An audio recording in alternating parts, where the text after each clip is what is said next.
Hi, my name is Corinne Vanchet, and today we will be discussing intestinal parasites.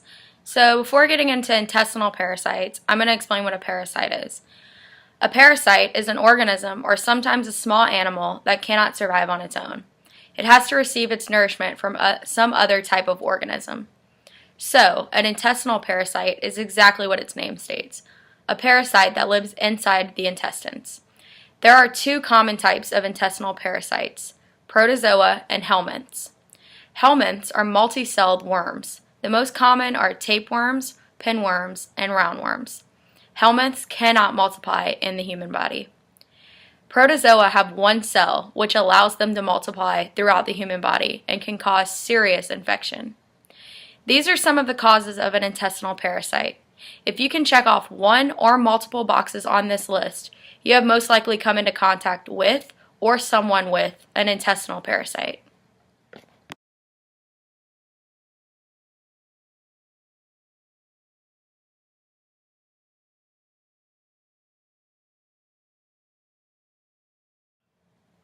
The transmission of an intestinal parasite is fairly simple.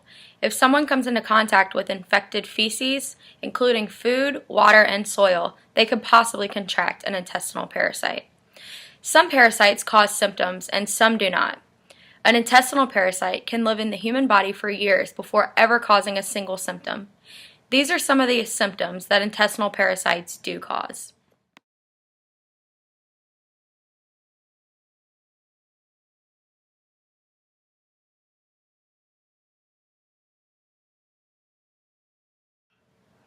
If you or someone you know are experiencing any of these symptoms, you should immediately contact your doctor with concerns.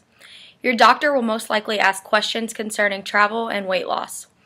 There are 3 tests a doctor can perform: fecal testing, the Scotch tape test, and possibly x-rays, but that is usually only done if there's a severe infection.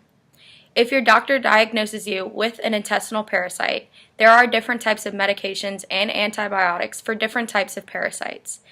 Your doctor will choose the most effective medication and dose for your situation.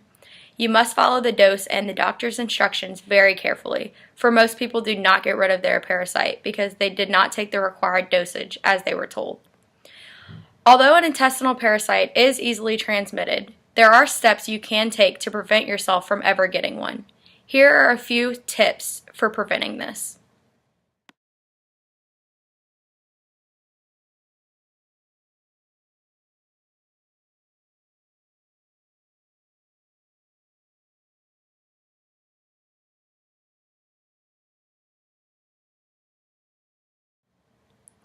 Intestinal parasites are not very common in Louisiana. In Lafayette Parish, the average incidence rate is 4.5, which is one of the lowest rates in the state.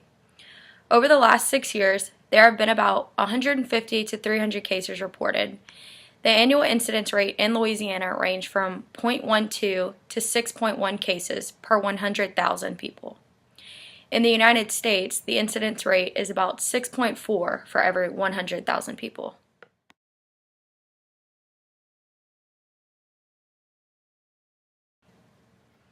Although intestinal parasites are very serious, they are also very preventable and treatable.